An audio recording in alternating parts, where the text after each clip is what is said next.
What's going on, people? It's me, it's Toxin. Boy, what a mess. Had a crazy day. But the reason I'm using StreamYard again today is because I have somebody on. It's my guy, Mr. Mensa, aka Messiah Gaming. What's going on, Mensa? I just stream. Hey, what's up, man? How you doing, man? Hold on, give me 1 second. I have to change my audio source. All right. There we I go. don't know if it's me. I'm streaming through my iPad, so hopefully it's working out. Hold on 1 second. There we go. Perfect. All right. Cool. What's going on, Messiah? Hey, how you doing, man? All right. Can you hear me? Yeah, I hear you good. I had to switch my source, my audio source. Instead of going to the Yeti mic, it went to the PC speakers. But Gotcha. anyway, how you doing, brother? Nice hat. All right, yourself? Let me Like see. cheap Amazon hat I just got. Toxin Crusaders. I love it. That's super dope. Oh man, so It's first good of to be all, here, man. yeah. Finally So do this. today I woke up. I'm going to work. Right, getting ready to do my podcast at 1:00. I got to run, do some errands and stuff. So I jumped in the car. The car was working fine yesterday. Yeah. I turned it on, and it's fine. Everything's normal. I start driving, and everything's fine. So I get to the stop sign.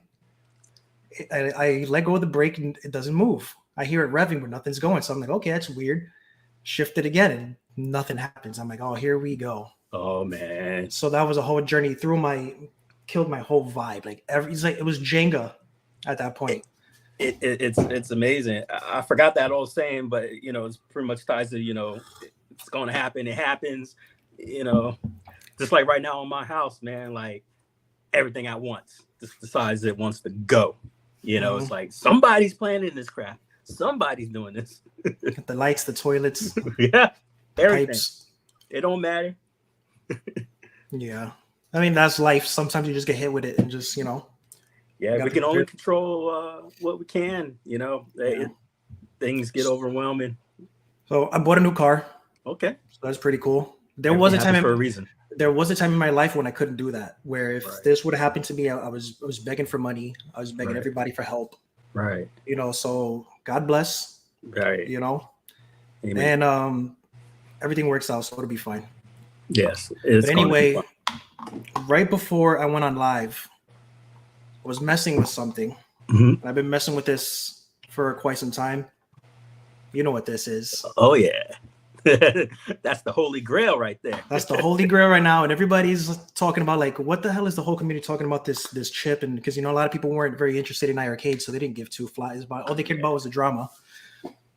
But now they see, this thing is sold out, I think, in 2 batches. Oh, yeah. I mean, the demand is insane. It almost seems as the demand is higher for the chip than it is for the iiRcade. Isn't that weird? I can't disagree with that. I am beyond shocked, honestly, because it got to the point where just if you did a litmus test of who was interested in the iiRcade, you had thousands of people, but only maybe 12 of us were actually active. Mm-hmm. And to see these numbers is amazing. It's just a shame that this isn't the kind of drive it had from the get-go, not to bring that up, but now we're here and it's an exciting time for that board. Thank you to Encoder. Thank you to Jeff, aka Nix from Custom Arcade.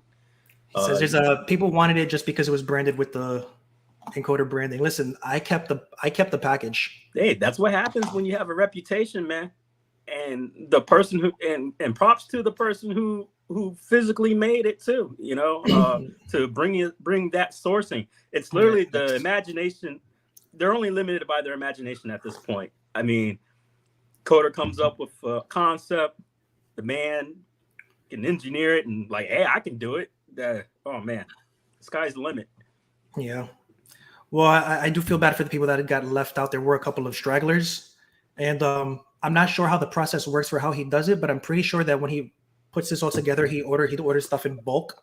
Yeah, it's not one board at a time that you order, and so he takes a hit. So if the batch is if he needs to pay for 100 more, and there's only like 70 people that want it, and it's not going to hit that 30, he's going to eat costs on that. Then it might not, I mean, but we'll see. Go on the website, go to sign up for the email. If you haven't already, if you missed it, click the notification for a restock. Don't wait, guys. That way he can see how many people want it, and then he could maybe put an order in for another batch. And because it's a lot of fun. I've been playing with it right before I went on stream. I was trying to get Metal Slug 3 to work because I was looking on the Discord, and I think Mystery posted something in there that I basically just took the APK file. I try to see how do you open up an APK, is there an extractor or something, and then basically no, it's basically like a zip. You can just open it. So I opened it up with WinRAR, and I'm like, oh, bingo. So inside the APK, navigated all the way to the ROM, and I was like, let me just throw Metal Slug 3 in there. Right. But I didn't change the name. I put it to Metal Slug because I didn't know if the configuration was going to mess with it. So I just kept it. The name is Metal Slug, and I tried to reinstall it on my CAD, but it didn't work. All it did was put the Cowabunga thing back on. So I'm going to keep messing with it. I'm going to keep playing with it. But the amount of times I've unscrewed the deck from the box, brought it over to my PC, hooked everything up, disconnected it, brought it back to the box.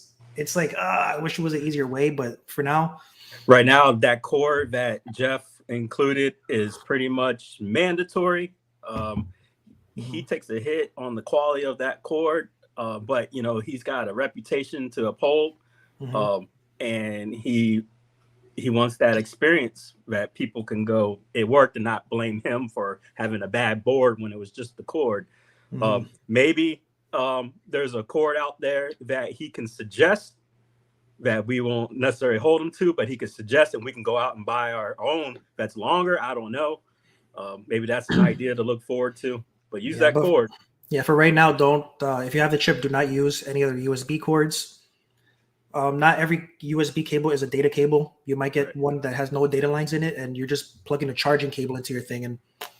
Or you can have a cheap Chinese charger, wrong voltage, blow the whole board up. So just use the USB that came with it. Yes. But right now, I've been having so much fun. I got Revolution X, I think, was the first game that they got working. Yes. On there for the light gun. That's really fun. That's a fun one. That's a top one right there, man. That's a high demand. The only issue with the midway games is that the ROMs always have the volume super low. And I think in some ROMs you can go into the BIOS, and for midway I think they have a key combo that you can press to get into the menu. I did it on the MK2 Deluxe cab. Okay. Where if you hit the buttons the right way, you can go into the secret menu where you can unlock the characters, you can debug, test things, you can go through the sound menus, you can change the volume, change the difficulty. But I didn't know if there was one for those games. But because I was using the light gun, I couldn't do it. So for the volume, I just have to put it like all the way up just to hear it. I don't know if it's for those games, but I know in general, if it does work, it should work, because I've seen it when the iiRcade was whole, that people could go and do the BIOS thing with the games if they had the right input with that whole USB bit. So I'm sure it's possible. Yeah, here's a comment here. It says T2 works here. So I got T2. That was like the first one that I tried. That was like the first one that I got on there. And at first it would install, but I couldn't get the border. Then I got the border. Then I got the CFG working.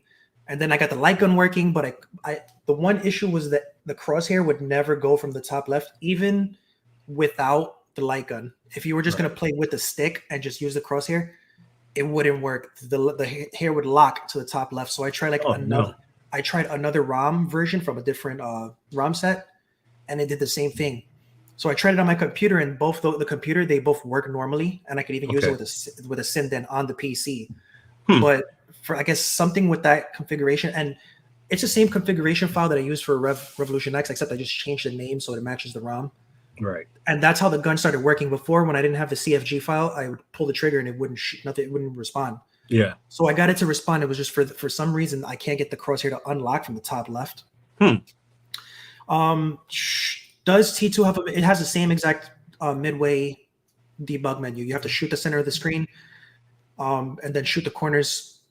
For Revolution X, it works. I can shoot it, and I set it up right. And then for T2, I can shoot it, but then it won't. I can't aim the crosshair. So that's just one game. I'm not going to get too hung up on the Terminator 2, but most all the midway games work. Like if you play NBA Jam, I put NBA Jam on there, tournament edition. But what I've been doing lately is I've been making packages for the file for the instructions. Okay. and the background. Smart.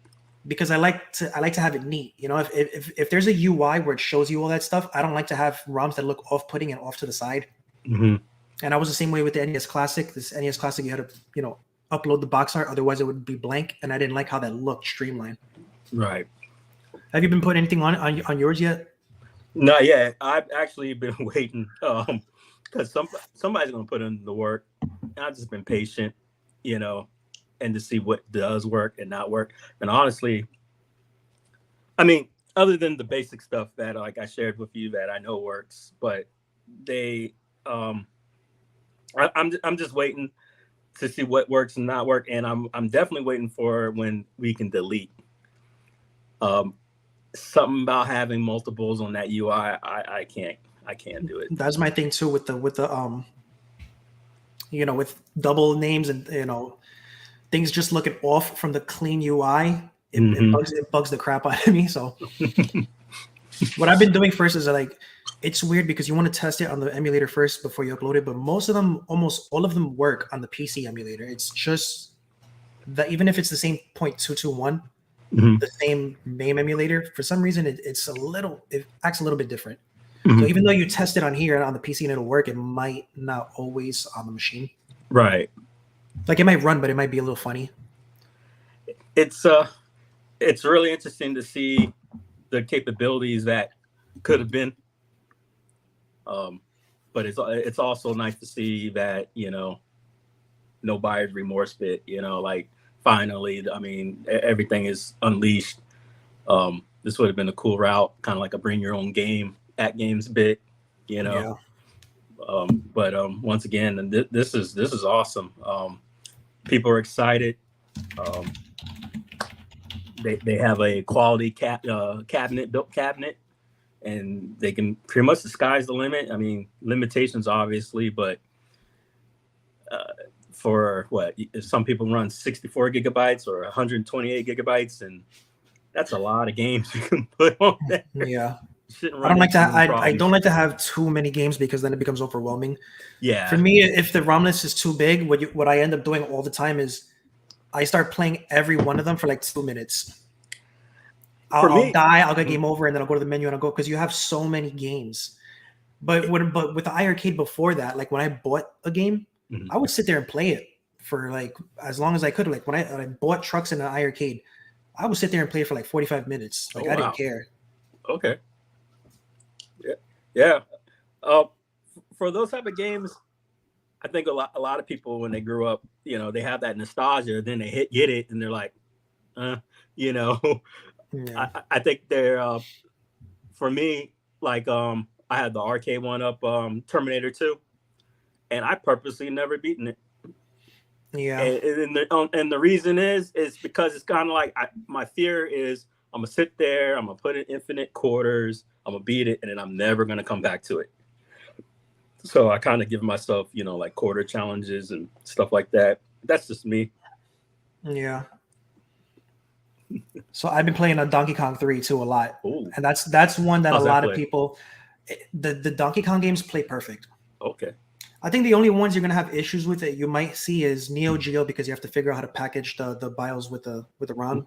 When somebody figures that out, it'll work right away. And I think maybe I don't know if SNK is the same way, but maybe those games might not work. But like anything like Dig Dug or Pac-Man, Galaga, anything Midway, Bally, classic regular stuff, I think it's gonna have no problem. Donkey Kong 3 is like, I have a lot. That was one that I have not a lot of nostalgia, but I actually enjoy playing. I know part 1 is like the big one. Everybody remember Donkey Kong 1. I was like, I like 3 better, even though it's weird, you know, shooting Donkey Kong up the ass with a spray, and then trying to avoid the little bees. I'm interested to see how these the peripherals will work. If I can maybe get a trackball and just add it myself, you know. I know everyone's waiting on the Glen board, whatnot, but you know, at least until then, get my own trackball, and then, you know, see if what was that one game, Skate or Die or whatever, you know. Well, in theory, I mean, you should be able to just hook up a USB power hub, right, and then plug in like a USB 2-inch trackball. It should work fine in theory. You know, if you don't have to reconfigure every game. There's a couple games I want to play. You know, obviously everybody wants to play Marble Madness, but I want to play Sega Sonic the Hedgehog. Oh, And that was a Japanese only Sonic arcade game. At that time in the 90s, for some reason they were afraid that they were going to get sued for using the name Sonic because there was another game that used Sonic. really? And they never reached out to that company, but they just wanted to play it safe and not even bother with it. So they just named all their Sonic stuff Sega Sonic. There was another Japanese arcade game in the game, I think called Sonic Blast, I think, in arcades. And they just did not even want to deal with the trouble. So they were just like, let's just call all of our games Sega Sonic. And for a long time in the 90s in Japan, everything Sonic was called Sega Sonic as one word. And they had an arcade game where you would control it only with the track. It was like one button and a trackball. And it was really weird. It was really fun. Some of the characters that in the newer games that you see started in that game. And then I guess you could play anything else with the trackball, really. Golden Tee. Yeah. Try that. I don't know if Golden Tee runs in the name. I could try that ROM. Yeah, I would. I know for the normal Sonic games, they play pretty well on the arcade platform. You know, it's just pretty much left and right. One button, yeah. A couple buttons, and it plays pretty good. Reason I bring that up is because I have it on the what is called that Neo Geo cabinet that came out with ILO MVSX. Yeah, it's pretty good. What's going on, Bobby Vu? To Die For. Bobby. Yeah. Sonic Blast Man. That was the game that Prince Malcolm, Sonic Blast Man. Okay. Got Prince in here, Carlo. They didn't want to deal with the trouble. So yeah, I did get the two light gun games I got working. I did get working fine. The Operation Wolf and Thunderbolt. At first, it took me like a minute to get the border set up, but that was easy. Now, did you already have this, or did you add it after the fact? I didn't because I thought about buying it at first, but I didn't want to jinx myself. Okay. I had a feeling that if I was gonna buy something ahead of time in anticipation for a mod, it might not go the way I want it to, which kind of happened to me one time with the TurboGrafx 16. That mini came out. I wasn't really too much into TurboGrafx. I do like it though. I bought it, I enjoyed it, and I got into a lot of TurboGrafx games that way. But I was kind of hoping they were going to release a hack for it, like they did with the other console, the mini consoles. They were all getting, opened up, quick. Like the way when what was it? What was the Hack-Chi for the NES Mini that came out quick. The one that took like a little bit longer was the Genesis, but then that one came up quick too. So I bought the TG16 Mini, and I think maybe like last year they just released a hack, and I don't even know if they ever made it public. I didn't want to go crazy, and then I was like, let me get the light gun games, and then all of a sudden they're like, oh, you know what, we can't come out with the board or the deck or whatever, I went ahead and bought the what's that crap that's been going around, the retro shooter with the have you seen that? It's just called Retro Shooter. So that's the labeling. It's packaged that way, but I guess think Pandora box meets their own variant of was that the one with the red and blue gun? Yes, the one I guess the most notable person to show it off would have been I think Retro Ralph did it. Yeah, Ralph did it. And I just went all in. Canada Phil, moderator in the group, he bought them, and I just followed suit. I'm like, Phil getting them, I'm getting them. So I went all in. Yeah. And those are coming. And so far, I mean, I know what I'm getting. It is what it is with them, and they look like they work. I just wanted that simple plug play mechanic. I have Ascending, but it's just nice to, I have a lot of ideas for it. Yeah. I think the Gun 4 IR might be better than Sinden, but I had just bought Sinden because I guess it was just more like the one that everyone was talking about. You don't lose that little bit of space with the white border, but you have to set up sensors if I understand. The white border would be a hassle, but to me, in my opinion, it seems superior just because you got that sensor, you got the white border and you're more accurate. You don't have to sit there and calibrate as hard with these bulky sensors. I wish somehow they could make them a little thinner, Yeah. But it's getting there. Yeah, it's getting Technology's there. getting there. It's not bad as long as you have a screen that's at least 19 inches up. Be like some people in the group where I see them playing on 90-inch screen TV. 90-inch.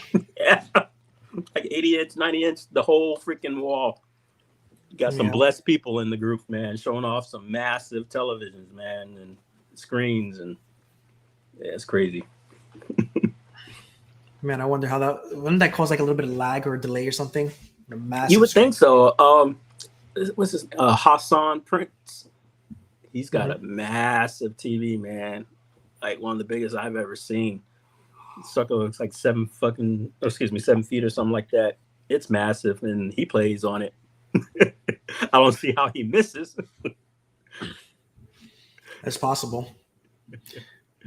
Did you see this NES keyboard that's coming out from 8-Bit Dough?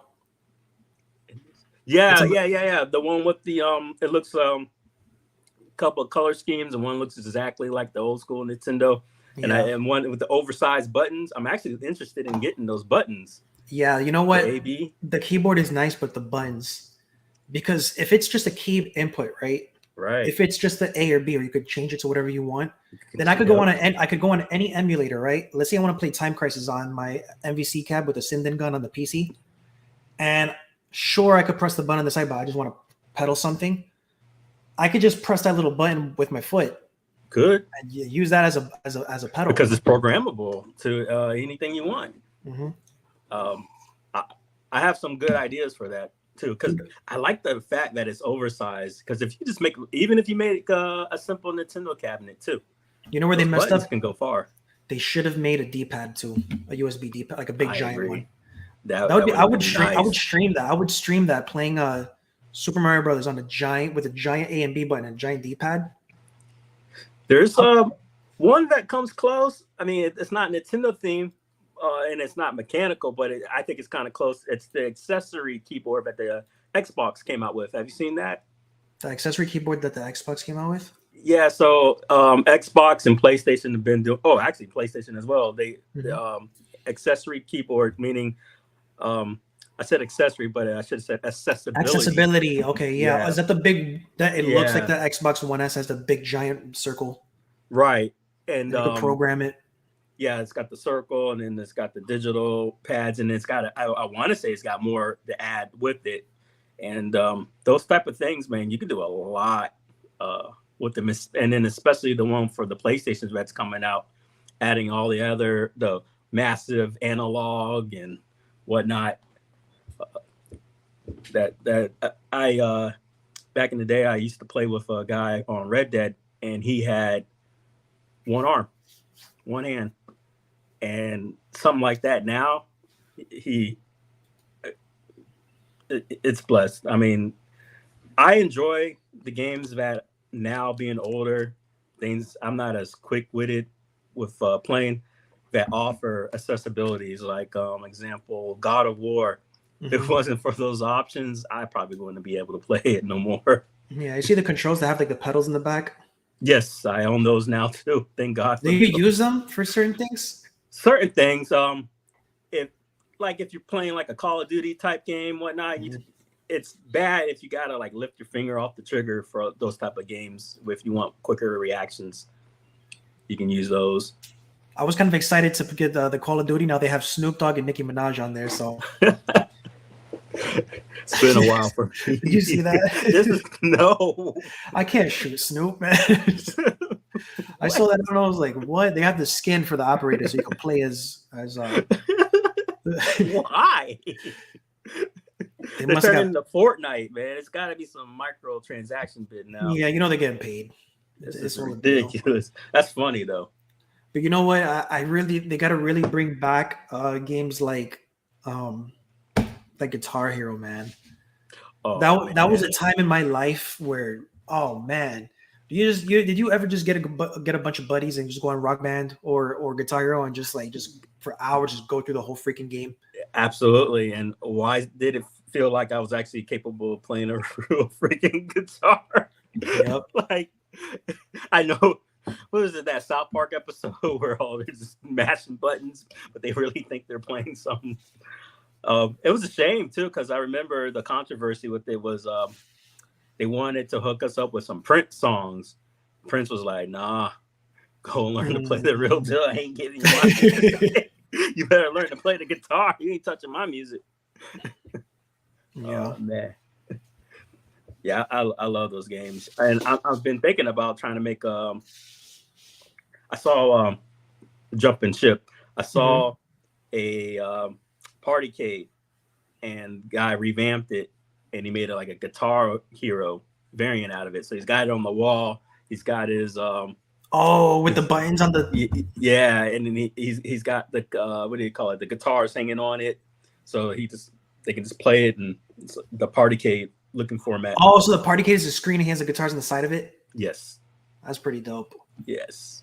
Some of the guys in the Arcades Anonymous, they're building, I think Multicade Matt and some of the guys, they're building a freaking from scratch a Guitar Hero cab, and they're using the Wii as like the basis, because the Wii had like all those games. And that's the one. I think they still make bootleg guitars for the Wii, so that's like the most popular one, and you can just download it.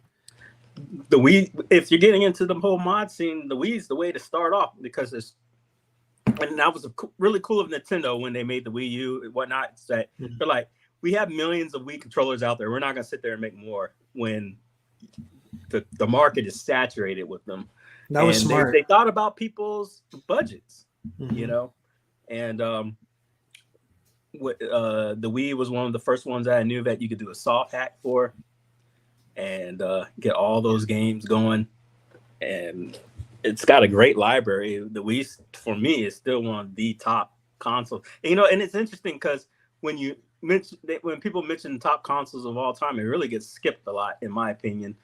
You know, of course, for me, it's Dreamcast, but I would have to argue Wii's right behind it. Or the Wii is retro now. It has to be considered retro. Yeah, that hurts. And there's a lot of really, and you know what's funny? There's a lot of really good collectibles and collector's editions that are going to start, if they're not already going up in price, like the Kirby's anniversary package, a complete version of the Super Mario Brothers All Stars, which is crap that they released one ROM on a disc. But you know, the box itself, I think, with the whole package complete, is going up. Yeah. They had that Metroid Prime. They had a Metroid Prime. What was it? The package 1 and 2. They packaged the GameCube ones in one. Metroid Prime Echoes or something for the Wii, and it came in a steelbook. And I bought that for like $20 and sold it for $100, like 8 years ago. So I can only imagine how much it costs now. Yeah. But in terms of like, you don't even want to collect, like in terms of just like modding and stuff, like you said, the Wii handles emulation so good. Like it's great for, first of all, you have the virtual console emulators built in, and then you can install, you know, the FCEU or the Jeep, you know, the Genesis one, and it's really good. And I think that the Wii U is the Wii's pretty good. The Wii U is better because it gives you more options because it's a Wii also. And then you can emulate the GameCube on the software side. Right. Because it doesn't have the GameCube slot. The other one you could do it on the hardware, but if you're gonna back stuff up anyway, it's all software, so you might as well. Right. My Wii U, I have the it's like a USB thing where you plug in like 2 SATA drives, and you can use it as like you can use it as a USB hard drive, or you could use it to like back up and clone the drive. I use that for the Wii U, so it's powered, and then I have like a USB stick for GameCube and like all kinds of other shit. But for like the Wii U games, the ISOs, I put them on the SATA drives. What's sad about the Wii U was it was kind of like the almost like the Dreamcast fate. It was so ahead of its time. It was a failure because that screen was a game changer. And what a lot of people I don't think get is that it wasn't competing with PlayStation or the Xbox. That's not the market. It was the Apple. It was the tablets. And the tablets took advantage of what the Wii U brought. And Nintendo just couldn't get ahead of it in time. Because imagine if a variant of the Switch dropped first. You know, game over. Game over. But the Wii U tried, almost capitalized. Because I was enjoying it. I remember you had the Wii U TV thing going on. Yeah, so, the remote control. Well, right. But like I would watch the Simpsons. And then they would have like a chat. The guide. You can put in like comments and watch it together on the guide, and it was awesome. It was like a community event, so you can sit there and watch the same stuff and comment on like a television guide bit and have a whole forum of it. It was fun. Yeah, the Wii U had a lot of it. The one messed up thing was that they called it Wii U. And I think I was working at Toys R Us at the time. Like, well, I was getting, no, it came out in 2012, I think. I had just left Toys R Us. And I could tell you that when parents buy stuff for their kids, like video games, well, at least when I was there, they don't know. Like, they go in there and like if they would put me in the R zone, right? And they're like, oh, Ricky, you're doing R zone today. I'm like, all right, cool. I'm doing R zone. I'm in there and I used to love it because I love video games, but I used to love everything in there. It's a toy store. Right. Some mom would come in there and she's like, oh, my grandson wants the new Mario game for Christmas. Oh boy, Mario game. So what am I looking at here? Do I got Mario Super Strikers, new Super Mario Brothers, Super Mario Galaxy? Right. Now I have to narrow it down. She's like, oh, it's the one with Yoshi. All right. So now I have Super Mario Galaxy 2. I have new Super Mario Brothers, so I have to.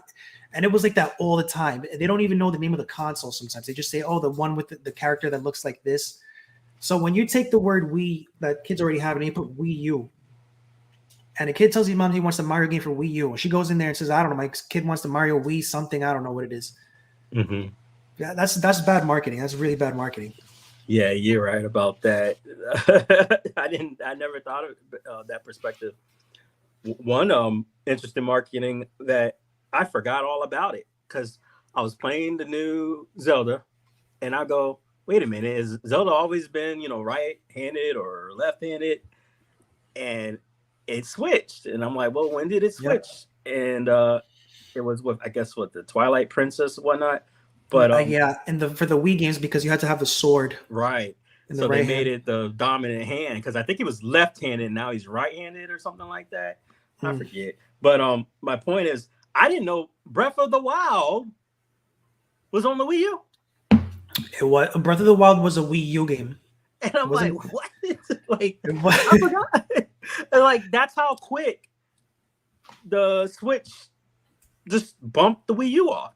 Yeah, we about to bump in the transition because I had a Wii U. Let's transition King Creole. All right, brother. What's going on, King Creole? What's up, everybody? I see Mr. Vincent got a digital hat. What's going on, this dude? He always has a crazy hat. Hey, look, read it. Oh, that's dope. Toxin the Crusader. Featuring. What's going on, man? What did I miss? Now we're just talking a lot of talking shit, but the main topic of the day was the Mystery Encoded chip. Let's circle back to the encoder.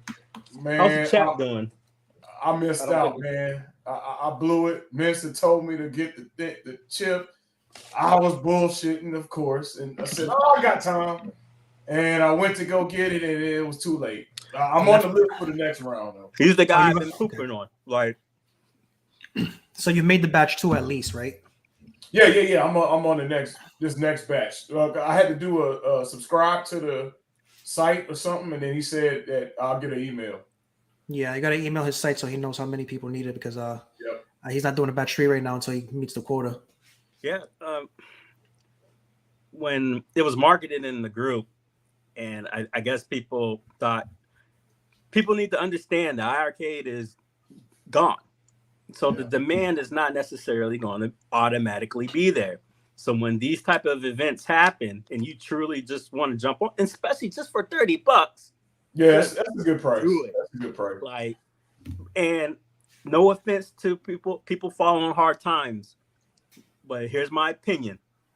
If you can't afford $30, this may not be the hobby you should be involved in right now. I agree with that, Mr. Mensa. I tell you, man, these prices don't get cheaper. I messed around and got into real arcades, and man, he's definitely not making a profit, and he could be. Yeah, to fix that stuff, dude. I mean, this stuff is a drop in the bucket compared to having to buy a part that's $200, $300 part to get just to have the machine working. So I mean, that $30 is a steal. Massive steal. And that's including shipping. Mm-hmm. I think it was $30 total. Yeah, ridiculous. Awesome. Thank you. And it came quick. So since we on the topic of modding, and y'all see my name, Mod Squad. Let me start with you, Toxin, and then Minister, you answer the same question. Okay. What brought you into mod? Like, what made you decide, hey man, I can make this better? Or was it the lack of good controls on certain machines? What prompted you to get involved with tinkering around? So I've been doing Mod Squad since the OG Xbox. Oh, Way- So way back in the day, I watched a show on a channel called Tech TV. Oh, Yep. And Morgan it was Webb. Morgan Webb, but even before Morgan Webb, there was a show called Tech TV, and it was a show called The Screensavers with Kevin Rose and Patrick. I forgot his name, but they would do cool tech stuff, PC and all kinds of stuff. And one day I couldn't believe they showed this, because nowadays they would never show this on TV, but they legit showed off a mod chip on the Xbox OG on the show, on the channel. They wouldn't do that now. They won't do that now, and it blew my mind. They had a Evolution X running up on it, and I was like, I had to do it, bro. I went on there. I ordered an X2. I didn't know what a soldering iron was. I'll figure it out. Wow, smart. And yeah, but I broke the Xbox with the soldering iron. Hold on. Yep. Right. Yeah. So I'll give him a minute. Let me see here. Oh, you bring something. Oh, you bring us something? These people now that the cabinet was. All right with Toxin. Oh, you got All right with Toxin. Yep. That's when I started. So this puppy right here. This was my first mod. Yeah. So when I busted the Xbox, I had another friend who had a broken Xbox, and I Frankensteined it, and I figured it out. And when I turned on the Xbox, I got that blue screen that says Flash BIOS. Oh man, it was like hallelujah. That was so excited, and I've been doing that ever since. Like, I cut a DVD window in there, and I actually cut the drive tray on the top so you could see the actual DCD spin, because the drive tray is metal. Yeah. So I cut it so you could see it spin. I put a plexiglass window in there. I painted it red. I put the LED fans in there. The LED fans, yeah. Yep. What about you, Mr. Mincer? Was me and Toxin hollering at Xbox? My first mod experience. So I'm all the way out here in Southern VA, man. Yorktown, first colony. And was it? My first mod experience was the Super Nintendo. You modded the Super? Wow. Well, this is before I consider mod. I'm about to say, wait a minute. Let me hear this one. Region free hack. Well, so the only way you could play these imports. Oh, import. Okay. I knew it. Yeah, I wasn't in there was a slit inside the Super Nintendo that was you put down the cartridge, but it won't fit. The only thing that was stopping it was there was like a little slit that stood up. Put a hot butter knife in the oven, put it on like 40 degrees. You take it out, you put it in there, melt that sucker down. Now I had the Dragon Ball Super Nintendo game that costed a fortune. Put that sucker in there. Work. I didn't end up liking the or that one that I bought or whatever. I was like, oh, I messed it up. So I got rid of that game or something like that. Either way, I returned that sucker to Walmart. They didn't know that I fucked it up in there and got my return. That's funny. This dude said a hot butter knife, man. Listen, you was confident.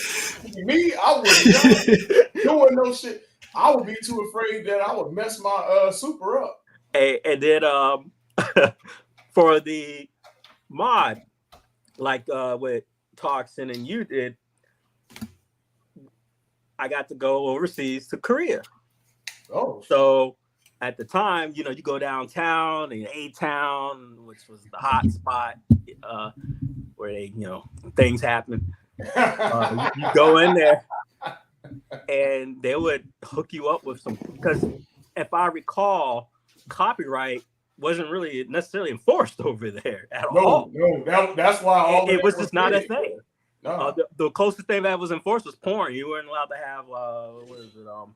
It was bleeped out. It was, you couldn't have uncensored porn. That's it. Because I knew one of the guys downtown got busted, and cops came in and cleared him out and ruined our day. They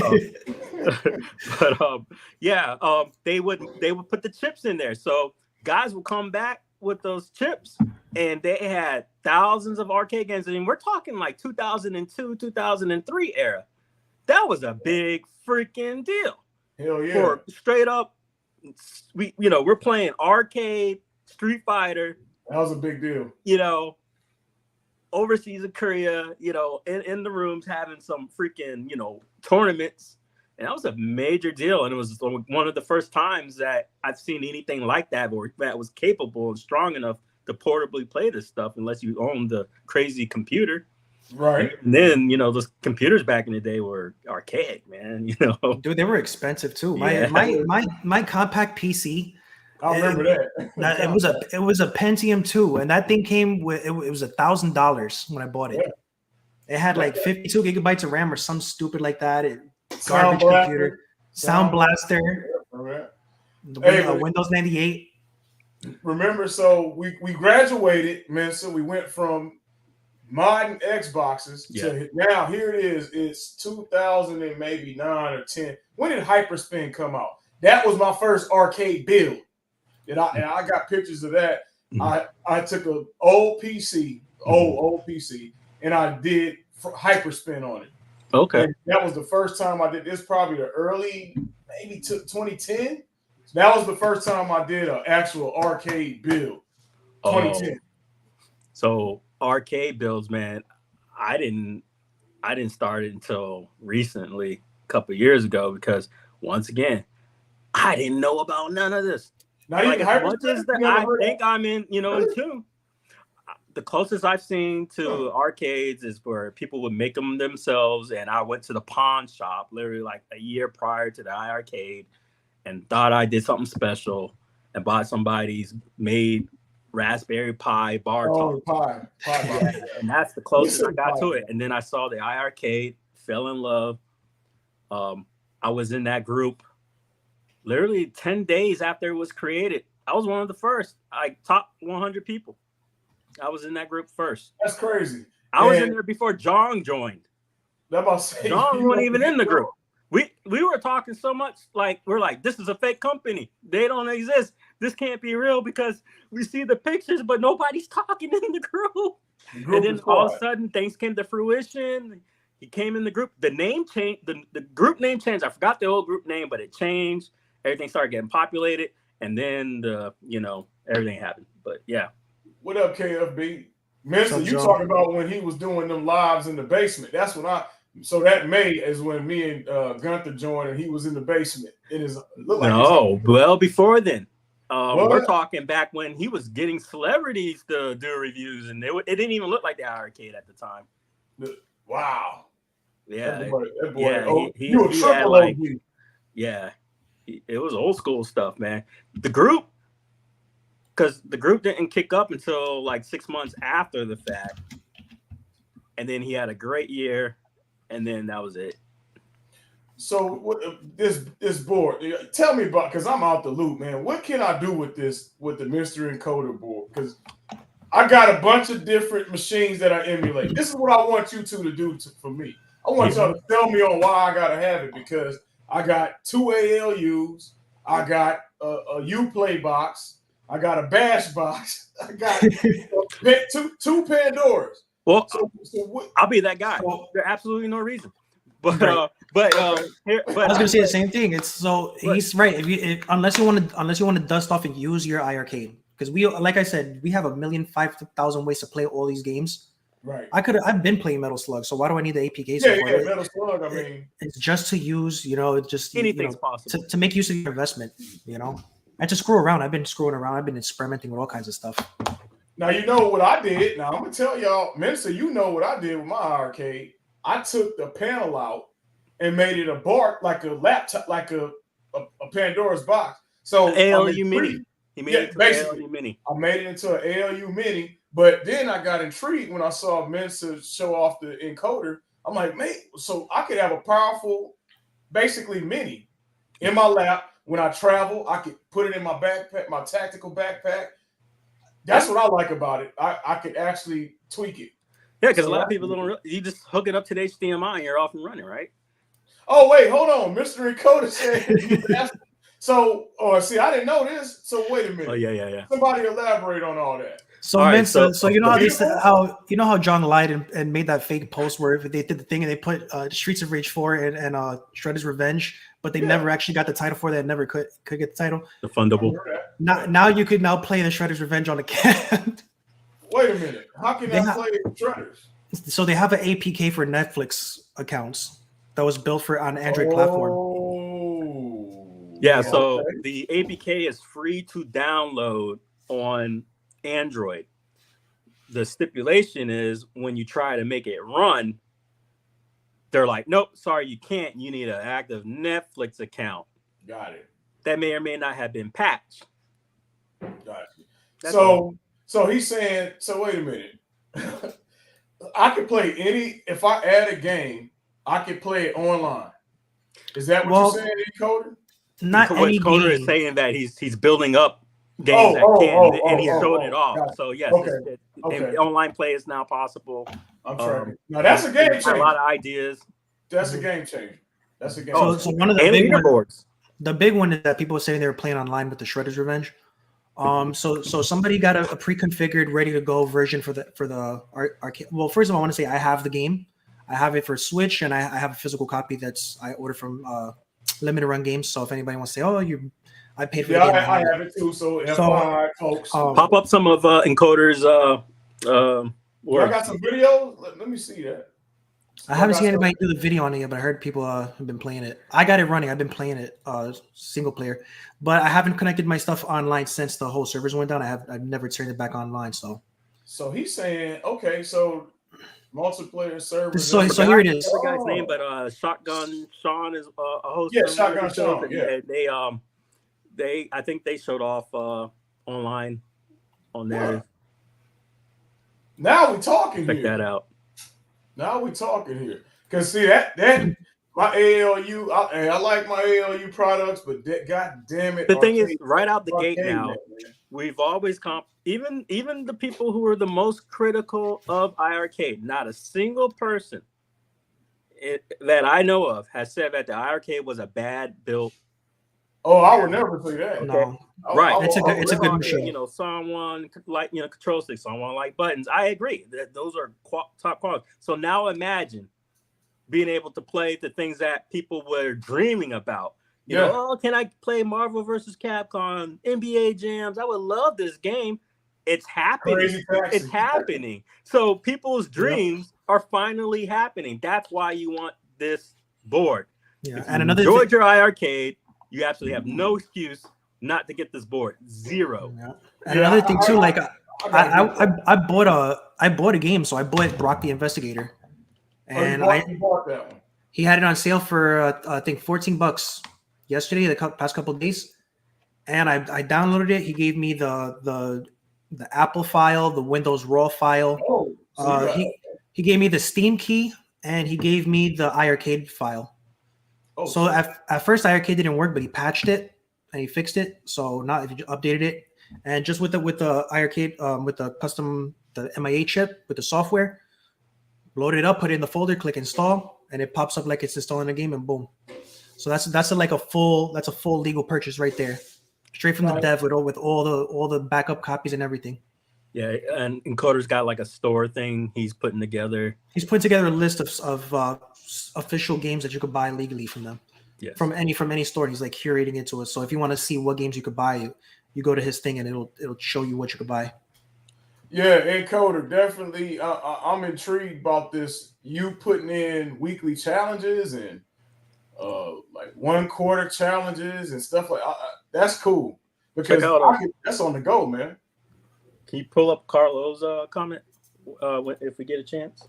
The monitor? The monitor, yeah. Oh yeah, Carlo. Yeah, so I agree. I agree with that. The thing for me is that I think that's on a case by case because I own one of the $299 old schools, and I have no issue with my monitor. I don't have what other people were complaining about. Well, so because you will see a lot of people go, well, it's not happening to me. I'm like, well, just because it's not happening, it doesn't mean it's not happening to all the 100 others that are complaining about. You mean the monitor on the cab? Yeah, I've seen the ones with the most issues with the monitors I've seen are the golds. Yeah, the gold. Yeah, I agree. They're worse than the normal ones. Like, because my monitor and my eye, I don't have a comparison other than what I've seen online. works. It's fine. It's great. But Yeah, I think not all were built agree. equal. I think some No. people got a lot of bad batches. You know, Well, the gold was bad batches because I sold my gold. I ain't gonna lie to y'all. I had a Space Invaders gold, sold that joint. The audio was off. I know multiple people who had bad audio, monitors going out, taking months to get it replaced. So I agree with Mensa. If you got that 299 OG, shit, you should be good to go. Yeah. In my opinion. So here's a comment on Mystery Code. It says, I'm also going to code weekly challenges for the community to participate, like 1 quarter challenge. That's pretty cool. That's going to keep you wanting to come back and be like, yeah. I mean, even with the leaderboards active and stuff, it's just something to do, with the community. With Encoder, I wanted to address that man's been busy. Yeah, has been busy. Take a break. Yeah, go to sleep. He's he's in these other groups. The fan iiRcade, the official iiRcade fan group, that's like the one that's sponsored by iiRcade. He's in the iiRcade community. He's in iiRcade monitors. He's in this Discord, and it's getting to a point where he's getting the John D effect. People get on there, and everyone's tagging the man. He's one human. Please, for the love of God, stop tagging him, because just imagine getting asked the same thing. It's not necessarily your fault, but just think of his perspective. Yeah. I'm speaking for him. I know he can speak for himself, but I'm gonna do it anyways. It's gotta be aggravating. Because just know he's active. Like, you could spout off somewhere way deep in the sub forums, he comes through. So just write what you want and let him come through. Yeah. Listen, that man has been up to like 3 a.m, just like patching shit. Like, it's crazy. Like, he works so hard. He ain't on salary. That's the thing, man. So we gotta keep in mind. Don't bug nobody that ain't on no paid salary. Right. They doing this. He didn't pay for this. He don't owe you shit. He don't owe us nothing. So I want to keep him in the game. Leave him alone. KLB, you said, wait a minute. KLB said, why did I sell gold? It's a great value for sale. No, it's not. Man, get out of here with that. Boy, you trolling, Listen, hey, listen, King Gaslight, boy. That is not a good value. You gotta go to party. You gotta go to Party City. Knock it off. When I could get a real Space Invaders, you'll be addressed when you super chat the man. No, he said well, it is the future now that everybody. It's a fake KFB. He ain't super chat. So you want to know? So this is crazy. So Mensa, today I told you like my whole car thing fucked up. Yeah. Well, I was looking through the Arcade One of Facebook groups, and somebody here in Orlando has they're selling a freaking KI Pro for $500.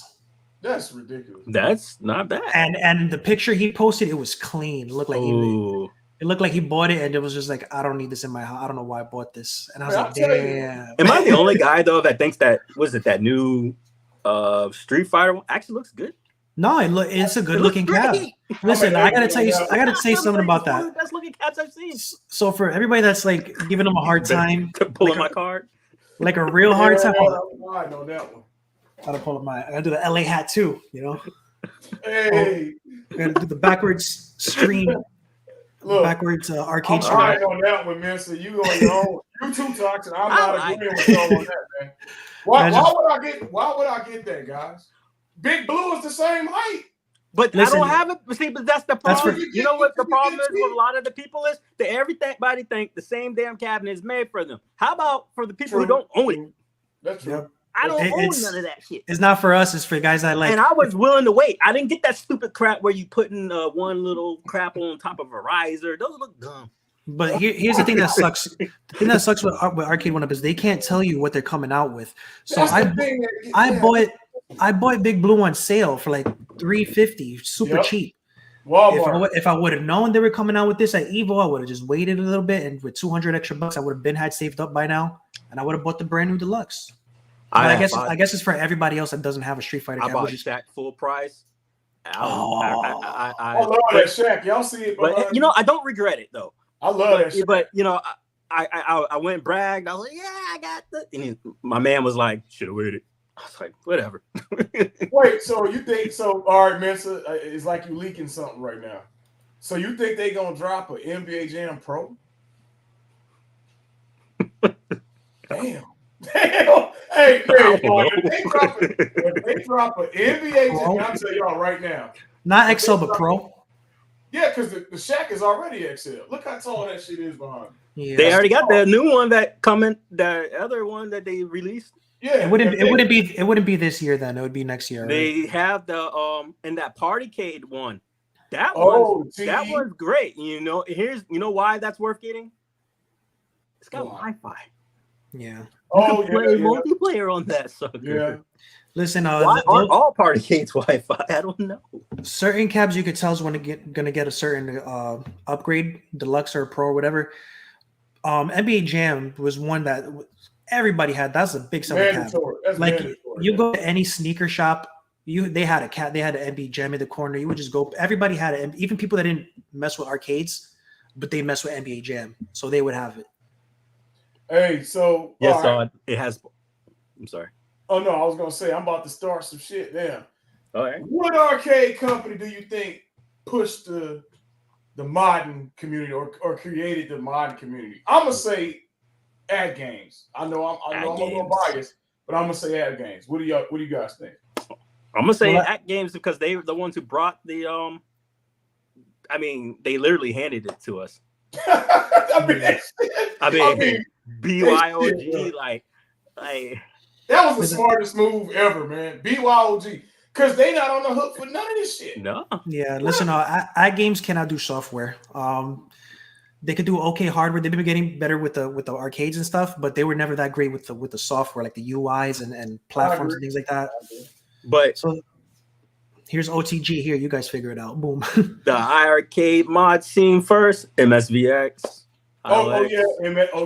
I mean, the fact that they put out 6 effing buttons on a 4-button cabinet, like they knew what they were doing. They knew what they were doing. Hey, even that Neo Geo, remember they had the one that sits on your lap? Are you gonna release a Neo Geo games that don't even have all the buttons to use? Yeah, you need all those buttons. They said, here you go.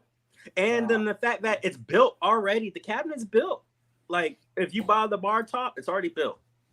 Hey, coin ops. So Matt Astor brought up coin ops. Now that was, man, the coin ops scene is good, but I'm gonna tell you, Matt Astor, I left coin ops and I one-sauced my 1.0 machine and I coin ops my 1.1 because to me the 1.0 runs one sauce better than the 1.1. But that one sauce for ALU, if y'all don't know what I'm talking about, man, this thing plays every single game from Dreamcast to PSX.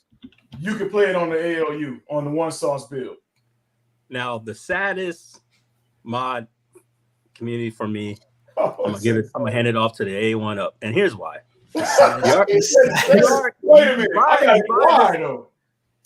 you buy this thing that it's all the same form factor for most of them. True. And then they'll, say it comes out for $500, $700. Oh, it's too much. You guys are ripping us off, blah, blah, blah. Then it drops to some crazy, $100 sale, and then these mofos that couldn't even afford $30 encoder chips, they go and then they spend $1,500 fucking on mods. And it's like, where's the money now? New buttons, spinners. You spend all that. It's like buying a Pinto and then putting like, come on, man. I gotta agree with Mensa on this. Stop, guys. So Mensa and buy your damn cabinet. Facts. You gonna pull some bull crap like that. Mensa bring up a good point there because I done seen people. I won't say no names. I don't want to start no shit. But they bought a machine, then do a video modding it with $1,000 worth of product, like and screens like the Tron. How many people y'all seen? Listen, the real in LA we got real Trons going for $2,000 minimum, right? So I mean that's reasonable for a Tron. I done seen people buy the $800 one-up and then add $1,000 worth of product. That screen, the original Tron screen. Yeah. They putting screens in it. I'm like, dude. Full price. Yeah, you can get a full size cab for that price. A Realtron with the screen working. Yep. Right. I don't know, man. This is not my cup of tea. I'm not going to buy a Tron and go put $1,000 worth of work in it. I mean, I'm glad they're happy. I mean, but Jesus, like Carlos, I'm with you, Carlos. It don't make sense. Just like I did. What's the other one? Star Wars. That's it. Star Wars. The only mod, I'll be honest with you, folks. The only mod I did with my Star Wars cab is I put the Glenn GRS. You got it. If you get the Star Wars one and you don't have the Glenn GRS stick or the buy stuff, guys. Yeah, that's mandatory. You're done wasting your life. Yeah. Yeah. He said lipstick on the pig. Yeah, I agree. Listen, I did that with the Fast and Furious, so that's why I can't recommend nobody for Fast and Furious. I can't recommend you buy that at 600. Get it on sale. On that one, I put I got the Buy Stuff Arcades adapter, so I put the Logitech pedals. Oh, okay. So I got the official pedals now, not the cheap plastic ones. I put the LED lights on all the buttons. Okay. And I tried to upgrade the screen, but I couldn't get it working with the Geek Worm. See, I didn't grow up on that Fast and Furious because I had joined the service at the time, so I was caught up in that. But my issue, I don't normally criticize A1 Up because I'm not in the game like that. But I didn't. Their marketing was very deceitful on that. Yeah, because I have enough common sense to realize what they were pulling, but a lot of people don't. Imagine just going in and being brand new like I was at the time, didn't even know this company existed, and then being deceived about thinking you're getting like those multiple games and stuff like that. I'm like, come on, man. Yeah. So I did the review. I did a review for it, and I talked about that in the review about how the two games it was really just one game. Now, when they first talked about that, I didn't really believe it. I thought they were like, people like to give them a hard time. I was like, yeah, they're just giving them a hard time. Maybe exaggerating, whatever. So then like you said, I played the game in the movie theaters when I was younger all the time, but it was years ago. I hadn't touched Fast and Furious, so I didn't really know.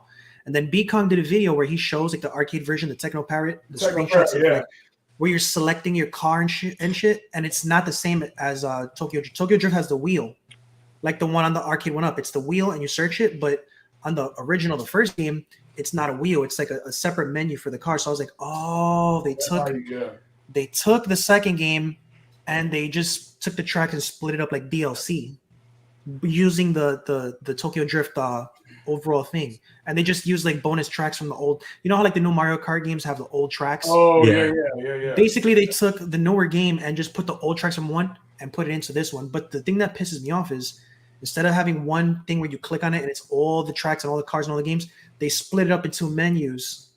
So if you want to play the first set of track, you got to click on the first game. If you want to play the other tracks, you click on the other game. So this is my thing, Toxin, and Mensa, we've had this discussion. Expectation. That's the key word for tonight. Yeah.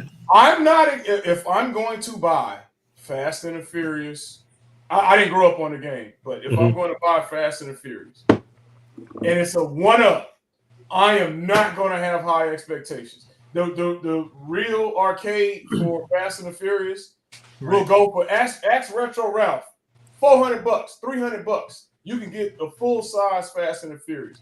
My expectations are low when it comes to certain product. As it should be. Yeah, I'm not going to be expecting a real machine. I think Arcade 1-Up is not the ones who are bringing this high expectation. It's their fans. The people, it's the fans. It's the fans, because in the end, this is what Arcade, it's a toy. It's a toy. It's a replica. It's a replica, and it's meant to be, because people don't have large homes necessarily. You want to fit it in. Wives are going to be pissed off.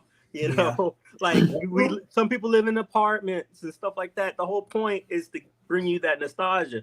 And then you can see where when COVID hit and the Toys R Us in us got overboard.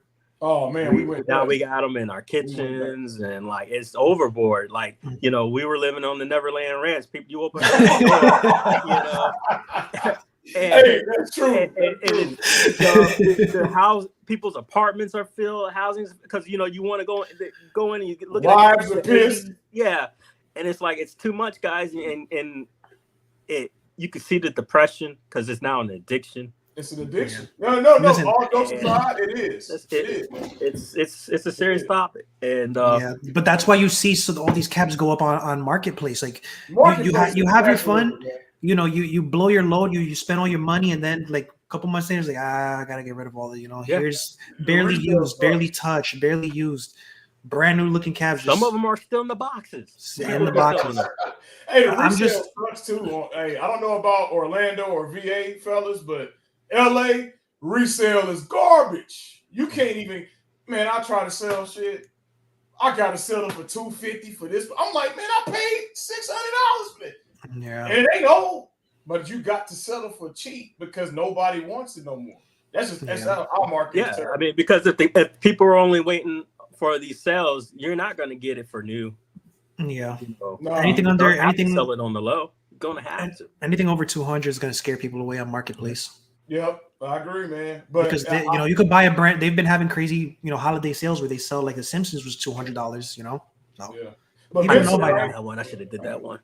Mensa, you're right, because hey, listen, everybody know I got a game room. That's and everybody know I'm fortunate, but a lot of people only have limited space. So I'm not going to go out like some people get on YouTube and say, "Well, buy you a real cat." Mensa, you've heard me say this. I say before that, if you have the space and the spare change, and you can get a deal, get you a full size cab. Yeah. I'm not going to knock nobody for getting a 3/4 scale because, like you said, this is built for the person who has limited space. And it's really not built for the realist, because if I'm a real arcader, I'm going to get a real machine. I'm not going to settle for a 3/4 scale.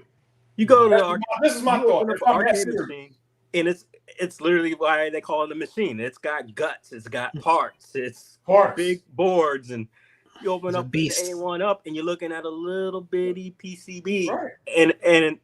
But for some reason, these guys think they're doing miracles.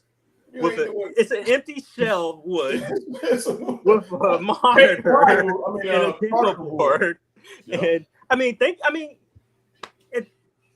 it feels good to do something and do an accomplishment. It really does. But in the end, we're playing with toys, and that's fine because I'm here with you to play. I'm with you too. I got my toys. I'm gonna buy some GI Joes later. Yeah. When I was a kid, with the wrestling figures, you would bring the wrestling figures. You're like, yo, you bring your men, I'll bring my brand. But I ain't gonna get mad, man. So if they drop right now, everybody know I'm a GI Joe fan. If they come out with a 3/4 scale aircraft carrier, and I buy it. Am I going to complain? Oh, man, it ain't 7 feet like the original. Right. The original 30,000 right now. I'm just happy to have it. What was that one? It was like a Pepsi commercial or something like that. And I want to exaggerate a little, but they like promised like a F-16 or something. Oh, yeah, they did. Yeah, it was Pepsi. It was a sweet. Yeah, the dude I remember that shit. The dude sued because he didn't get the F-16. I did everything you asked. You gonna be in my plate. You're not getting the F-16, man. That's a good like, nah. Y'all remember the soda when you would open up the top and it would be a winner? Ain't nobody ever won them sweepstakes, man. So I mean, never. You just know. I never got that. I never won that Xbox on that Mountain Dew. Oh yeah, Mountain Dew. Remember Mountain Dew, the green Mountain Dew? They were doing that, the lime green Xbox. Yes. Never won that. Oh man. So MGK said, Creole, I just got my first real cab and I'm hooked. They're dope and sometimes much cheaper. I agree, but the maintenance, I had to shell out. Hey, Hydro Thunder, I'll give you an example. Man, that was my nostalgia.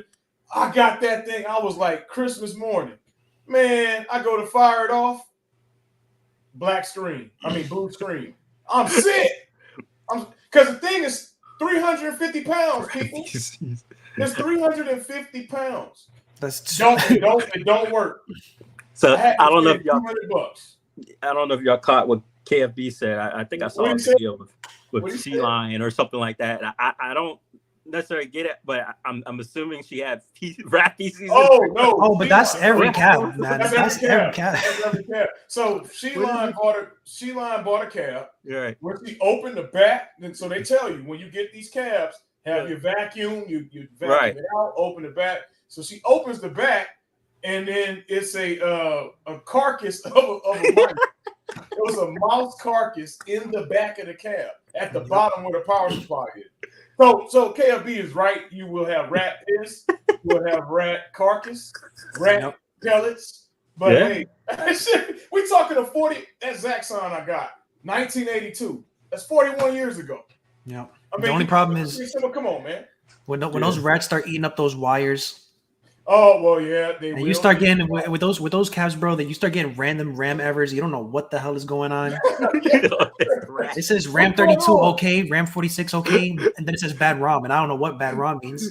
Sometimes it works. My control stick ain't working, man. It's a rat, dude. Motherfucking rat. But yeah, y'all check out that video she posted. Man, she opened the back and it's a rat. Like, so what I think happened? A rat ate poison and kind of went in there to die. That's what I think, because it was curled up, kind of like the skeleton and the tail.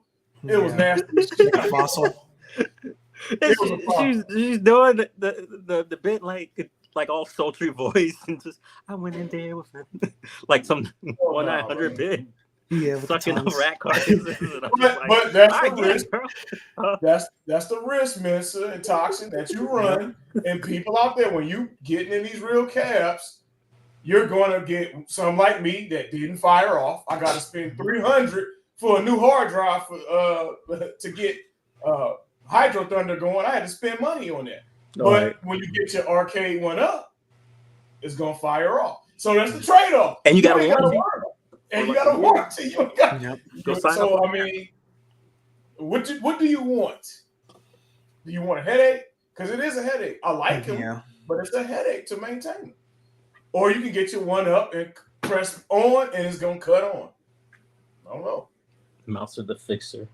What up, Corner Cade in the house? I'm waiting on Corner Cade to get a real machine. I think Corner Cade might have a real machine. You don't got space, man. I don't think that's the space for it. Oh, Corner K, you overloaded over there? You might have to get rid of a couple just to get one in there. Yeah. And then it depends on what you get, man, because you might, like, a lot of people don't have space, but maybe you could get a Donkey Kong cab in your house or something like a Pac-Man. But now when you're talking about, like, House of the Dead has like 7 different cab styles, right? Oh, House of the Dead is huge. They got the regular one that looks like a regular Midway whatever cabinet. Then they got the one that the screen is not attached to it. The screen is separate and it's like on a stand with the little thing in front of you. Then they got the sit-down cabinet that's enclosed. So y'all ready for this? I went to my first Dave & Buster's.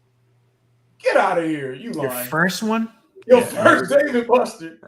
Hey man, I had to remind you where I live. I had to go. You got to go across we got to go under a tunnel and cross water. So where's the? Tunnel? Let me guess.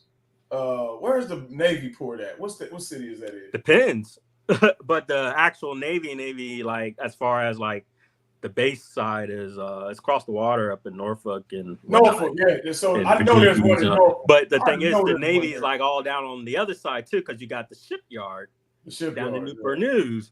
So you go down the Newport News area, and you're looking at new carriers and stuff, but it's not the actual base.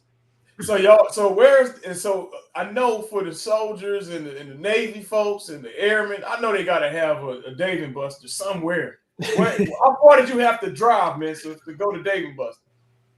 Man, under the tunnel and across the bridge. Yeah, man. Because the thing is, it's like a 40-minute drive. But if you're doing tunnel traffic, you're talking like an hour or something. Like I can go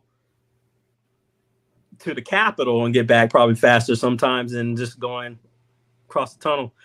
So right now they got this project going on. It's going to take maybe like 4 or 6 more years, but they have all the way from one side of the bridge all the way straight to the base. It's going to be a straight shot. The building on the effing water, they cut the view out. You used to see like the skyline of the ocean and all that. All right, and now it's a complete road.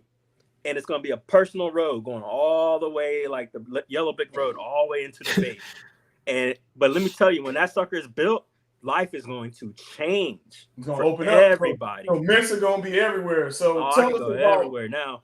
Dave and Buster. What did you think? I mean, Corner Case say he goes on half price wins it. So what did you when think? when I went, I was super impressed. Let me see what he said. You said you wasn't impressed, or you no? was? Oh, I said I was super impressed. I love Dave and Buster. Really? It's the adult freaking Chuck E. Cheese. Yeah. I went there and I'm asking all these questions like, well, how do I? What's these coins? And I didn't realize there's so many different options. And then I'm like, well, how do I eat? And they're like, sit your butt down and eat it anywhere you want. I'm like, what? Like I can sit down. As a kid, the first time they go to Chuck E. Cheese, this is like a video movie. So I sat down. And person like, hey, can I get you? I'm like, what? And then I go to the bar and I'm like, am I allowed to drink? You know, back there, they're like, yeah, you can drink anywhere. I'm like, man. So, good time. Now I can drink anywhere. This is crazy. You can drink and you can play the new elevator action. They got the new one today. Yeah, that's what my wife really we played. So what I actually went twice, and so my sister took me the first time, and then after that, I took my the kids and the wife because she didn't go, so I took her. And I go early, like as soon as the effers open, like 10. Oh, you already in there? Open at 10. They don't serve breakfast. Yeah, so I go in there, I drink, and we hit up food. We'll play for a couple hours, eat lunch, and then we'll head back. That's smart. But we're beating the traffic, and there ain't nobody there. By the time we leaving, people are coming. You got free reign on all the machines. You got the axe. So Toxin, they got an axe throwing. Or I think it's axe throwing game. That's like an arcade game, but it's like an axe throwing. It's pretty dope. They got a lot of pretty dope things up in there. I tell you. Listen, and then build up your credit, and then you can add all your like you put them on different cards or whatever. You can add all that up if you want. And they thought of everything. I must admit, it was pretty good. The food ain't bad. Do they have the Minecraft arcade game there? And the freaking freaking Flappy Bird. They do.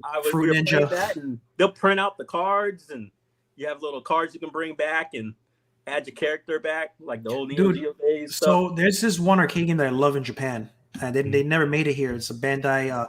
You ever heard of Dragon Ball Heroes? Yeah. So they got the card, they got the Wii, they got the Switch game that you can play on Switch, but they actually have it's like an arcade cabinet, and you can actually buy these cards in Japan. They got card shops, whatever. They're like digital, like Pokemon trading cards. Out the cards. I've seen that. You go to the they're like amiibos or NFC. So you go to the no, I mean, did they? I'm sorry, didn't they come out with it here? The cards, amiibo cards for it was overseas. They had a video game version of it that had like a prepackaged, had some cards in it, like a novelty. Oh, but that arcade game never came out here. You could take those cards, and I guess they have NFC in them. Put them on the thing, and you could play an actual game like that. And they'll print out a card, right? I think something like that. And it prints out cards too. So you could like, if you have no cards at all, like I don't have any cards, it'll give you cards you could play with. But you can go to the that Injustice, and my young boy beat me out. Oh, they had an Injustice one too, right? A big. That's I know they have a shooter now of was it The Walking Dead, a light gun game. You gotta shoot the crossbow. I was playing that Cabela's one, first time I played it. And I don't know if the game was glitched or what, but it did not stop. Like I had so many credits to play. I only put in one credit, and what game was that? I had to shoot that gun like 500 times. It was ridiculous. I was done. I was about to walk away. No, I agree. So Thor said it's a lot of redemption games and claw machine. I do agree. I don't like that. That's if I had a complaint about Dave and Buster's, I don't like all of those damn redemption games. I just want to play a game. I agree. Claw machine. Yeah, I don't like claw. I hate claw machine. They got this business code. Yeah, they have a cool little bowling thing at Dave and Buster's where you throw the ball up and it goes in, but then it turns into digital. So the ball disappears and then it'll continue on as if you were actually bowling on the digital screen. I thought that was pretty fun. Coin pushers, hell no. Hell no, Carlo. I hate those too. Oh, the coin pushers, you don't ever win anything from that. I never get nothing from that shit, man. It just pushes coins in. You put money in there, you watch it move. Doesn't do anything. The dumbest shit, man. Hey, I do agree. That's I was why, looking at this Kickstarter for like a coin pusher. oh yeah, Like, I might get one just to freaking finally win. Dude, you know they have coin pusher games on Steam. Oh my god. Wow. Like, yeah.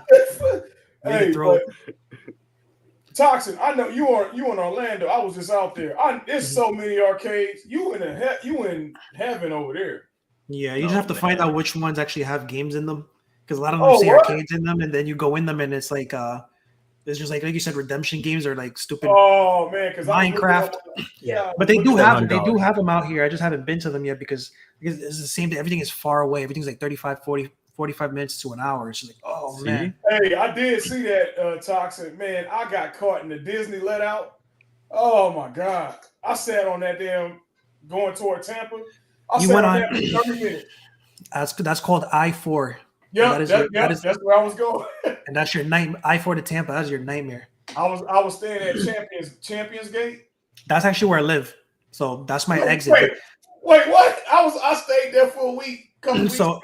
Yeah, Champions Gate is exit 58 off of I-4, and like off that road they have like they have like McDonald's in there, Publix, all kinds. It's like a big complex, big giant gate, and I live like right off on the.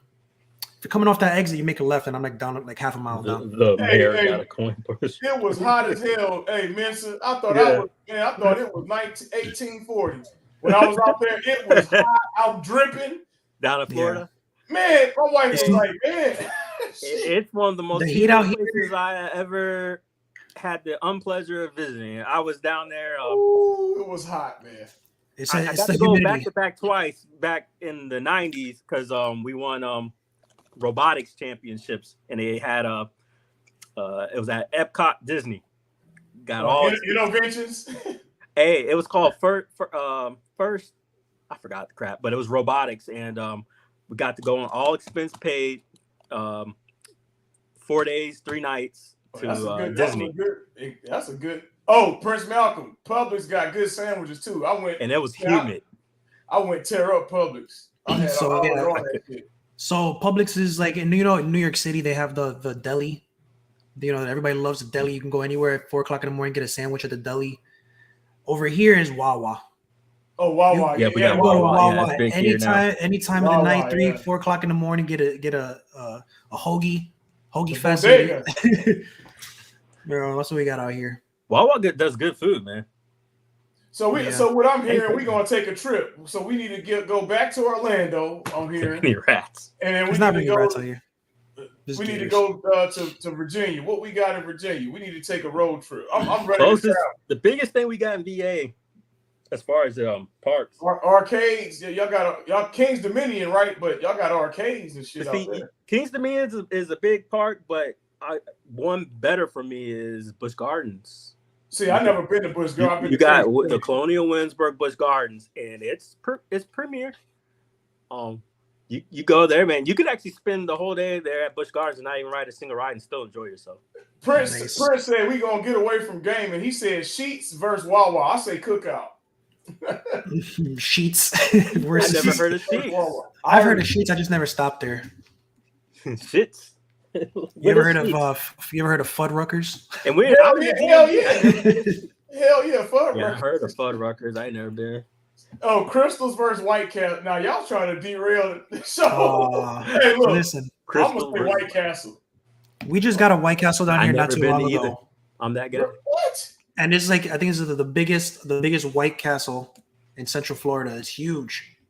Ask Prince what he like, because Prince we all went to White Castle in Chicago. Ask Prince Malcolm how he like White Castle. I'm gonna just leave it at that. Hey, I heard about that. That sounds scary. So scary. Well, let's just say White Castle at 2 a.m. ain't the best idea. 3 a.m. Hey man, ain't the best idea. Around here we got Denny's. And that has the worst. Cracker Barrel. Remember that spot? Is that still open? I went to Cracker Barrel in Florida when I was in Orlando. Cracker Barrel around here is like old school ain't shit. Like you gotta go up to like what do you call them? Thing up in the Pennsylvania. What do they call them? The Quaker folks. The Quakers. Oh yeah, yeah. What's the other variant? Amish. The people who make Amish. cheese. The Amish. Amish. He said, "What's the other variant?" I don't know. Amish. Variants. The variant. They're Marvel up in here. Hey, He said I In and tell you, Out. man. In and Out, yeah, In and Out's cool. But I had it a couple weeks ago on vacation. It was all right. It was pretty good. Yeah, I remember finally realizing Hardee's and Carl's Jr. Carl's Jr. is the same. Yeah, I was same like, company. they got the same star. You go to But California, it wasn't always the same. I saw something on Netflix or whatever. It was like talking about Carl's Jr. Yeah, how they all get merged. Well, Roscoe's. yeah. Chicken and waffles. That's what console fanboy talk. Console fanboy out here in LA with me. That's why he talking about the Roscoe's chicken and waffle. Zaxby's, Prince Malcolm, no. Cane's. Zaxby's. Cane's is better than Zaxby's, man. Prince, all right, I'm gonna put you on game because see, Prince come and see me in a couple weeks. I'm about to put you on game, Prince. Y'all gonna see Prince. Who is he wearing in that thing? Pull him back. Prince Malcolm ain't gonna be able to fit in his WWE. That's his. That's Super on Bowl? Punk. Yeah, he's imposed on CM Punk doing a pipe bomb. Hey, that don't look like his body. Hey, y'all gonna see Prince Malcolm in his uniform. He ain't gonna be able to fit it once he leave my spot. Hey, you better get ready. You better fast before you get here, bro. I'm telling you, because we hitting all the spots. Fat Burger. Is that it? Was Fat Burger? I never heard of that one. Oh, that's an LA spot. KFB. You got it. You know they don't know nothing about that. That's some like real local LA That's stuff. some LA shit. They're like, yeah, I know. I know dining. In and Out, but I don't know Chick-fil-A, about all right? Chick-fil-A. Get out of here. Everybody knows Chick-fil-A. They got real chicken there, all right? They got real chicken. Real chicken. Hey, but this is real console lemonade. fanboy's like, lemonade? he's like, I know a spot on Crenshaw. Hey, nah, don't send them there. Hey, console fanboy sending people down the wrong road. Hey, there's a great beach right here. Look, console fanboy posted. There's a great beach in Watts, California, in Compton. There's a great beachfront property. Console fanboy would suggest the joint for the chicken. KFB. Oh yeah, go get some wings at Star Strip Club. Oh, funny story. I was up in Guam, right? Early morning stuff. And I walk in, and I mean it's early, like 9 a.m. And I'm like, they got a full buffet going. I'm like, why, And then I see balloons and whatnot, and then motherfucker get what? You see the girl go over and proposing to the man. What? Like, what's happening here? And it's like a wedding reception bit, right? And I look and I know the dude. And it's John. I know the girl because she going to school. She goes to school at night with the future wifey. And I'm like, what is going on? And this dude, he's in the military too.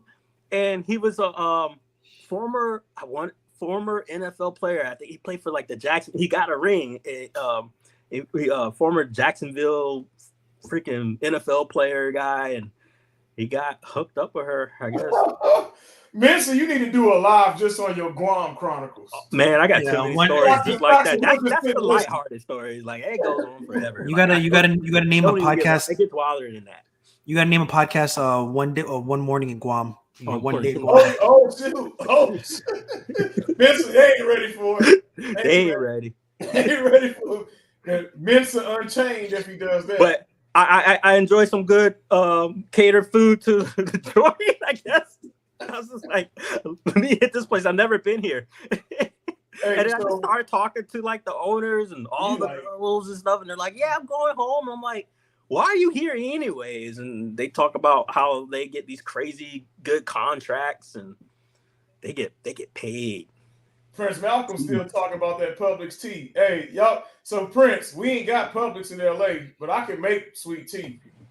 We gonna do. Hey, ask Princess when he came where I took him. Ask Princess. Hey, say where Creole took you when you came to LA. Oh boy. Hey, good eating. That's all I gotta say. Good food. Good food. The Prince right down the road from me. He gonna have to take me some spots. Oh, yeah, Prince is in the DMV too. Yeah, like a couple hours from me. No. Hey, Publix and Wawa. imagine if Toxin opens up his own barcade, boy. It's Toxin's Cade. Toxincade, boy. Hey, the barcade scene is popping right now. 21 and up.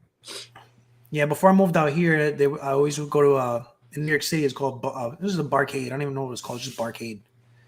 Downtown Manhattan. We just go there all the time. The only issue with those things is that they beat those sticks up, man. Oh, Yeah, those machines are there. Don't buy no machine from there. I'm trying to find a cab that has like working sticks, man. Because like you would do the D-pad would jiggle all the way or lean and it wouldn't snap back to the center, or the buttons wouldn't like work. And I'm like, damn. For my next investment, other than the rumored time crisis cap. Oh, he said rumored. Well, I want to talk about that too because something popped up. Oh yeah, we ain't even touch on that. Yeah, go ahead, man. But for my next investment, it's gonna have to be the Polycade. Oh, mandatory. I'm definitely getting Polycade. I gotta clear up space for that shit. First. And then honestly, it might be my one all be all. That's it. So does Polycade come with software? Yes. Yes. And it's free right now. It's free. But the PC inside, though. The PC inside. You need a decent PC. People think they're just going to install it and it's going to work. No, you need a decent PC. And where do you get your games from? Is it bring your own games and is it just a front end or is it a storefront? Yes. And yes. Yes. Yeah, got it. Storefront, BYOG, Steam. What else, man? So Fightcade. Yes. All of that games, all that. Like because so what is it running on PC? Is it wasn't on Windows? There's a gaming PC inside of it when you buy the full machine. But it's a commercial machine because you can buy them for like bar. It's steel, like it's aluminum. Steel, yeah. Poor, like it's meant for bar joints, like you were talking about. Yep. The people who own these, they're not like you and I. It's freaking Little John and these celebrities and whatnot, like. Because the guy who made them is like, was it the son of the Atari? Nolan Bushnell's son. And they own an arcade, actually, KFB. So there's an arcade in LA called 2-Bit Circus. And they're invested. Nolan Bushnell's investor in that arcade. But yeah, son has this. It's like the pinball scene. There's certain riffraff ain't in that scene because they can't afford to be in that scene. It's the same with the Polycade scene. And I'm looking at evolving. And I'm gonna be looking my nose down on you iiRcade folks. It's doing my level. Hey, Little John has a Polycade. Who else I've seen on that list? 2 Chainz. And the reason is they're investors. Yeah, they're on the website, right? Because I think if you go to the website, investors. They run this. They own this stuff. So they're backers. Yeah. So Benson wants to look down. Yes. Look down on all y'all. Oh, you peasant iiRcade. Peasants. Look at these guys. Look at these guys fight over their 3/4 scale toys. Well, we have our Polycade and pinball machines over here. I have steel. What do you have? Plywood. Plywood. Not even MDF. Now y'all seen all the other big YouTube. P-Dub just ordered Enjoy your compressed wood. The Venom machine is $12,000. B-Con got about 3 pinball. That's like $12,000 a pop. I'm like, damn.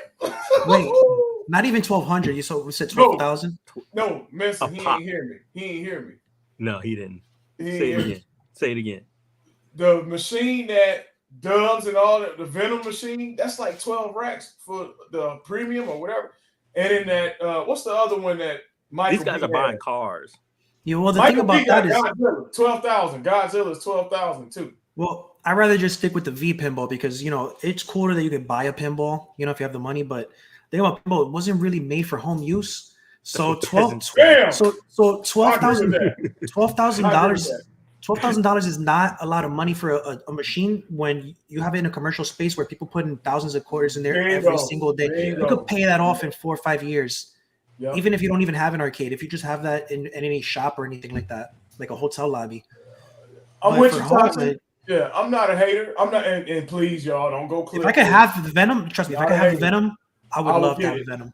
Yeah, I'm not a hater, but I agree with Toxin that the price is high because these operators and these arcade owners, $12,000 for a month, that's easy money.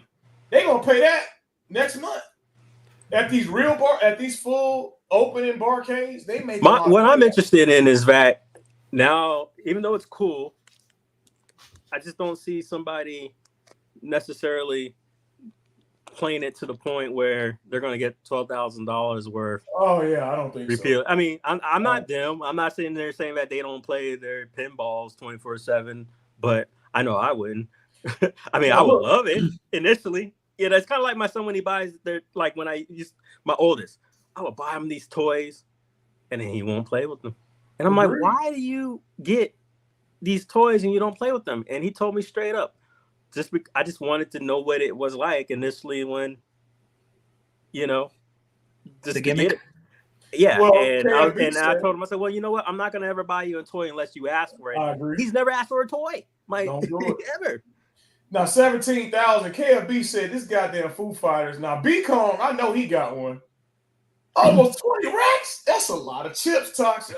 Carl said he can live in his RV. I can't do it. Hey, I can buy some property in York, right, Mister? 20 racks. Yeah. I can give me some land, right? You can. Yeah. I'm just saying, like, I'm not knocking it though. I'm just saying it's not for me. I'm not gonna spend 20. And like Toxic said, I don't get enough time to play this goddamn ALU. My PS5 has got dust. Xbox got dust. I'm gonna be really mad if a $14,000 machine got dust on it. You got to be a real hobbyist to have interest in. Hey, pull up Prince Malcolm comment. Pull up his comment. He said people are already selling Foo Fighters. Now, Prince. Now you don't understand. 17,000, and you about to sell it for 12? Oh, I'm hot. I'm hot. Yeah, and the thing is, now let's ask why. Why are they selling it though, Prince? Why are you selling it? And I think that's it. It's the hot thing right now. And I mean, you know what? It could be when your wife finds out you spent almost $20,000 on the pinball. She might say, "Pack that shit up, get it out of my house." Well, KFB said it's a status symbol. So KFB said buying a pinball is like me buying a Cadillac in 1975. A pink Cadillac. Man. That's but you know what? It is. But listen, even though I was never really interested in getting a full pinball, if I could, I would. It's still fun to watch. Like if they want to do the hobby stuff, I'll still watch the videos because there's been times where I've been down the rabbit hole on YouTube, and I don't never got that much into pinball. But you see these guys repairing, doing restorations of pinballs, and I'm in there for hours watching these guys turn 40, 50-year-old beat up, maybe some of them 70, 80 years old, restoring it to brand new, and it's cool. Some of those old school pinballs are nice, real nice. I prefer the old school ones. But I don't. But looking at the new ones, they seem cool and all, but there's just too much going on for me. I'm not a fan of the new ones. I'll tell you the ones I like. The Terminator 2. Y'all remember that one? Yeah. When that movie dropped, I remember my Aladdin's Castle arcade had a Terminator machine, gun machine, and then they had the damn pinball. They really marketed that IP when that movie dropped. That and the Batman, remember the Batman from the 90s? They marketed the shit out of that IP. McDonald's had they don't do that no more. They don't do it no more. They don't. Back in the day, he was right. They would go all out. They had the Sega Genesis game, the Nintendo game. Damn. They had book sheets, bed sheets, backpacks, freaking McDonald's toys, Burger King toys, pinballs, arcade machine, posters, trailers. The actors would do interviews on the 5 channels that you had. It was everywhere. Now, just a movie comes out, flops. The Flash comes out and it flashes right out. That just straight the whole TV thing is kind of ruining quality movies to me. It's like they know they're not making it for the theater experience. Well, like you say, man, so think about this new Turtles that dropped. You wouldn't even know it. But I remember the first original Turtles. We all went to the movies. They had a Pizza Hut campaign or Domino's. Domino's was running a campaign for the... I mean, I don't know. I remember and McDonald's, because I was in the UK, and it was Teenage Mutant Hero Turtles. It's Yeah, not the Brit- Ninja. Yeah, Yeah, the British. it's Hero. Oh, Hero Turtles. Okay. Yeah, I was like Hero. Hera. What is this Hera? What's this Hero thing? I guess Zod, because right. the Ninja thing was just too aggressive for kids. Yeah, that was one thing that always blew my mind. Was like, And really? it's the same reason why they put on the 80s cartoon and had them in different colors because the turtles never were knew all that. red. They Yeah. all I never knew that. they were all red bandanas. Yep. Why? Well, that's how it was in the Because comics. the Turtles was like more of adult, like a Heavy Metals comic, adult series cartoon. It was comic. It was a making. They were making fun of Daredevil, Mhm. so it was kind of like gritty, dark comics. It was like a Marvelish, thing. yeah. Marvel tone. And It's then, actually on the Nintendo cover of the NES game. They based the artwork on that cartridge for the comic book, so that's why they all have the red. Yeah, the Hey, old school Turtles, man, was this. There's a newer cartoon out, and it's kind of it's decent. It actually is pretty decent. I haven't checked it out. It's like an animation style, and let me tell you, when the story ends up ending, that the fight scene that goes down in there is one of the hardest fight scenes that was animated. Check it out. You'll be impressed, and you're gonna probably want to go and check out the story for it. Huh? What is it on? Oh man, it's a good question. My son was watching it, and now I gotta go watch the other one because there's a movie that came out for it, and it goes hard. It really does. It's got to be a little bit older then, right?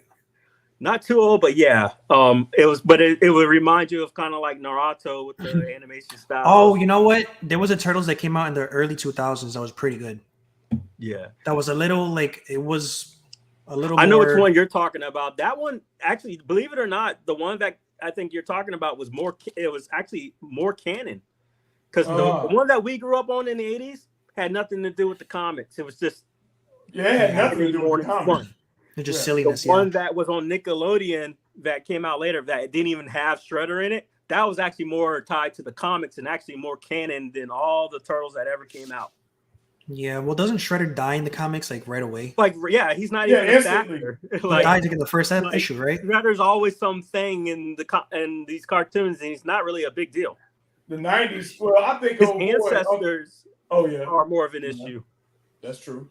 But I think Mensa is more so the cartoon, and they had Uncle Phil with the Shredder voice. I think he embodied that man roasted Krang every chance he got. He was mean to that. I felt bad for that brain sometimes. Like, Uncle Phil embodied that character, man, and he sounded like super. Exactly. Him and the granddad off of Cosby. He was in Thundercats. He was Pantera, I think. He was. Yeah. What was that guy's name from? One of my favorite voice actors is going to be the dude who voices that voodoo guy from Princess Frog.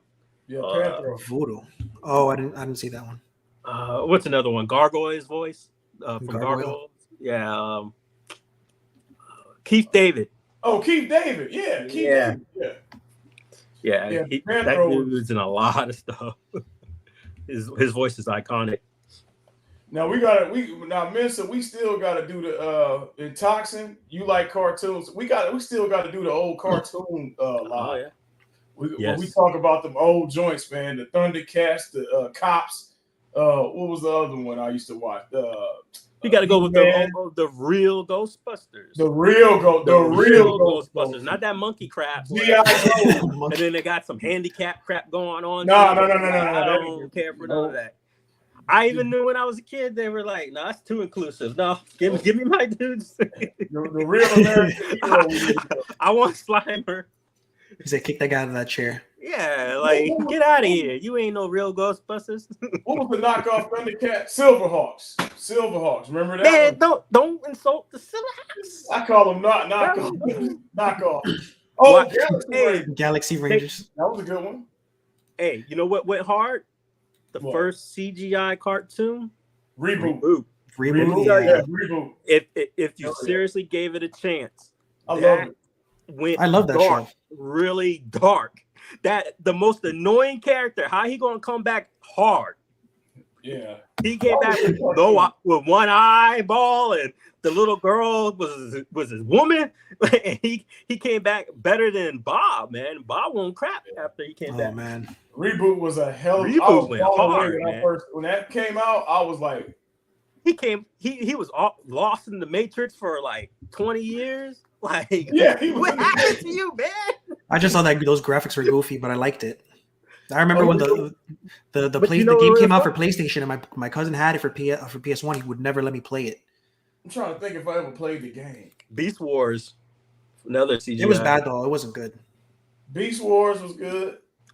Beast Wars end up getting better at the end, because I actually, when I watched it, I didn't realize how good it got, because I don't know if you know, but what happened was when they landed on this planet, you end up finding out that it was planet Earth, and that they landed prior to the Transformers that we know of awakening. Oh, those were their ancestors. So everything that they're talking about prophecy and stuff, they were a part of it because they created it, because they were they had to make sure it went down.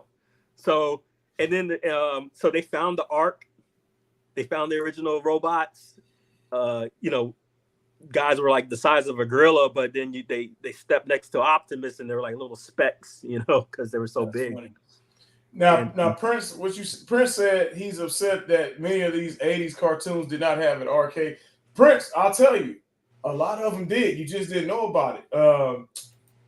G.I. Joe, the arcade game, it dropped during the cartoon era, and it was a good arcade game, but it's just a 4-player shooter, right? Yep. But the problem was, and I tell people this all the time, I use my arcade. Aladdin's Castle kept all the hot games. So you had Buck Rogers, you had Pac-Man, you had all the hot top 25. A lot of shit you did not see in your arcade, but it was out. It may be the Mandela effect here, but I remember I was a kid and there was this game where it was like a gun, but it had a plane on top of it. Long story short, I was watching like live TV or something, and then there was a moment where you got to interact while the show was going on. And I just remember I was shooting, and my dad saying, and that was an arcade game? It was like a home console thing. Oh, and it interacted with. Was that the VCR thing where you put the tape in and then it had might lights? have been the VCR. Yeah, it has like lights on top of you put on top of the TV and you shoot the. Yeah, and then next thing I know, I'm interacting with it, thinking I'm blowing up stuff. I remember that. Okay. Captain Skyhawk. Oh yeah. Prince, we gonna need a separate show. Prince taking us down the road. Bionic. Oh man, dude. On a rabbit hole. He's bringing up some shit. Oh, yeah. Action Max. That's it. Action Max. Which one's that one? That was that console. Oh, it was like the VCR thing. Yeah, okay. So it was like a gun with I think it was like 3 red lights, and you put them on the corners of your TV, and then you just put the tape in and play it. And in certain parts of the screen, like a laser disc, it would light up when you hit the target. Probably didn't even really do shit, but it just interacted, it made you feel good. What was that one cartoon where I remember was it Mighty Max? Mighty Max was a little compact. Was it the hat? The hat. Was that the one? The red hat, yeah. That was ended stupid. That was supposed to be like the boy version of Polly Pocket. Yeah, I was about to say that was the boy version of Polly Pocket. Yeah, okay. Because the Mighty Max was a compact, but the Polly Pocket or whatever, it was like a woman's compact that had little toys in it or something. It was like a little tiny dollhouse, and had like little miniature rubber clothes. Yeah. And then they had to make a boy version because they had to maximize profit. So they did the same thing. But instead of like a little dollhouse, it was like a skull, and it had like tiny little monsters and stuff. Creepy Crawler. Creepy Crawlers was the Easy Bake Oven. I had that. You know what was smelled so bad. You know what was one of my favorite toys, but it was the ultimate flop. What? And I don't know if y'all can remember this. Rock Lords. Rock Lords, never heard that one. So you remember GoBots? I remember GoBots. GoBots versus the Rock Lords. So I actually looked it up. It was I'm looking at Imagine it. the Transformers, but they were effing but they're rocks. rocks. And the toy would fall down into a Taka. rock. Okay, I'm looking at it right now, and it's funny. Rock Lords. And it was my favorite toy. It was a effing Oh, Transformer. like Transformers. They're Transformers, but they're not robots. They're rocks. They're rocks. They're rocks that transforms into giant rock monsters. Yeah. They were called Rock Lords. Now, my favorite toy, man, was G.I. Joes, but I couldn't afford the peripherals. So I had all these damn G.I. Joes, right? But I'm like, can I get I was into space stuff, right? So I wanted the Discovery rocket or something they had. Yeah. I wanted that. Then I wanted the aircraft carrier. I had a buddy that had the aircraft carrier, and I think that shit was like $300-400 in the late 80s. What was the rival to Snake Eyes? Was it Storm Shadow, right? Storm Shadow, yeah. Storm Shadow, yeah. I ruined my friend's Storm Shadow. How you did that? So we were on playing every time we go on the school bus, playing, right? Your figures. So with the G.I. Joes, they had rubber band torso. The middle, the body. Yep. So what would you do?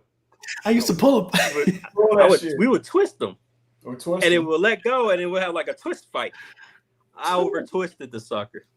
Oh, I know he was sick. Oh man, and then at the time, even then, those were like valuable toys. Yeah, they valuable. Even now, you could not find the Storm Shadow, man. He had a good one. And the thing about those rubber bands, man, they're like impossible to fix and put back in the middle of the torso. Yeah, it was. Go on eBay right now, Mensa, and look for that, and it's probably gonna be like a couple grand. For the original, not the remakes from Target. I got those remakes. Shadow. Yeah, the original is high. That's the problem with the toys now. Is like you get older and you're like, I don't have room for these damn toys. You throw them out, and then like 30 years later, you're like, damn, I wish I still had them. But you really don't because you don't want. I also have the worst Mandela effect on Snake Eyes.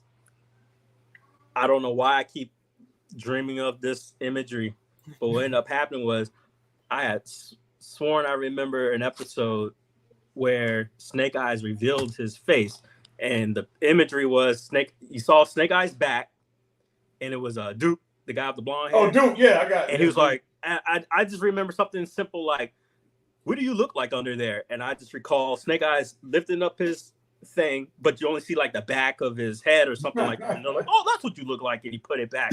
I have no idea if that's real or not. Probably not. I got it. I got the Mandela effect.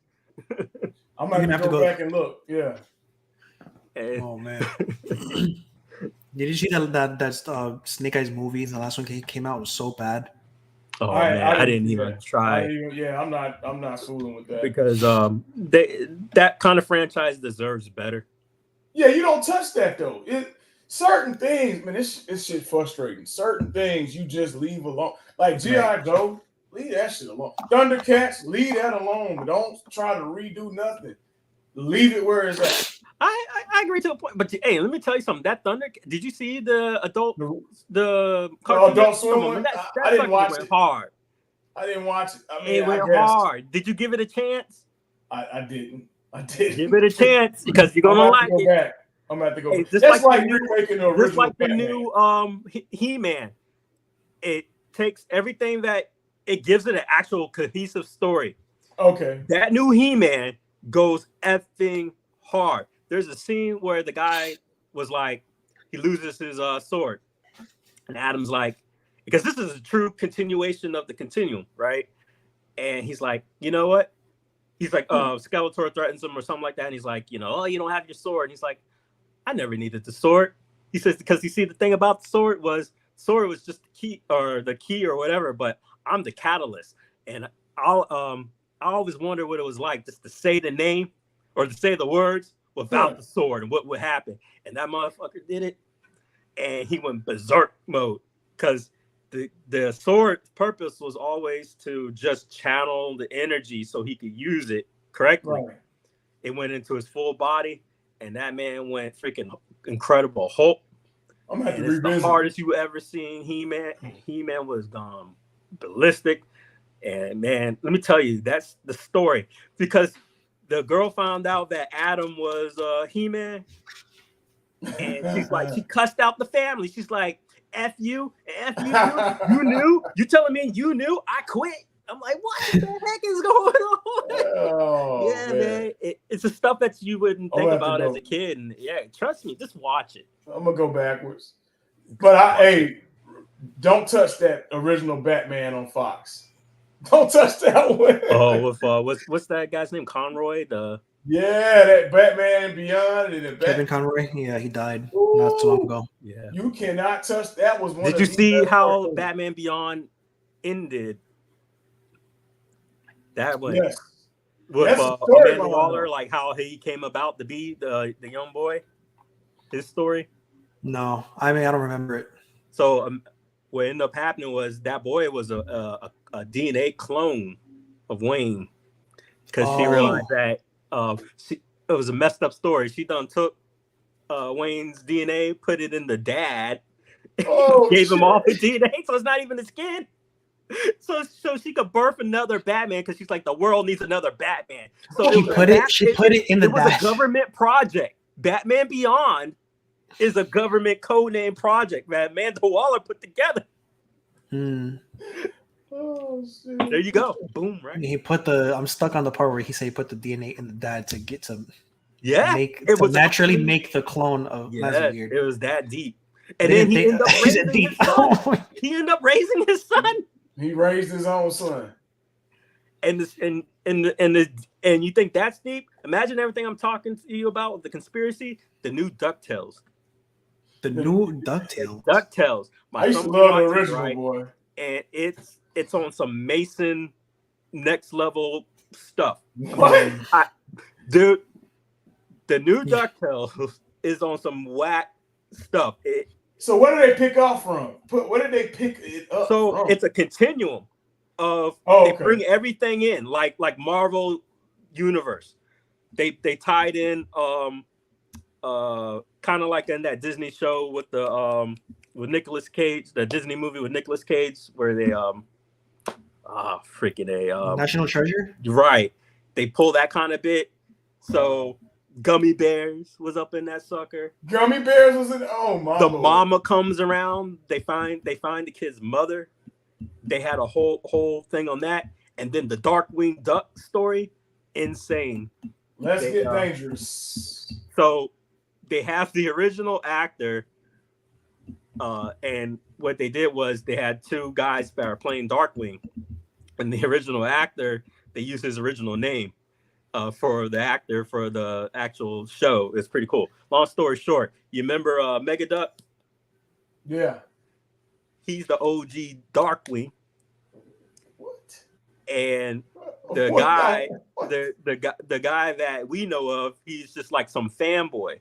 So he not even. Oh wow. He got put in some like Joker Vat stuff, and you see his colors bleed to like become like the opposite colors, and he's like, "Y'all wanted a real villain? I'll show you a real villain." And then he became Megaduck, and then the guy who mocked Darkwing to act like Darkwing ended up being the real Darkwing now, because he has to battle the guy that was his hero.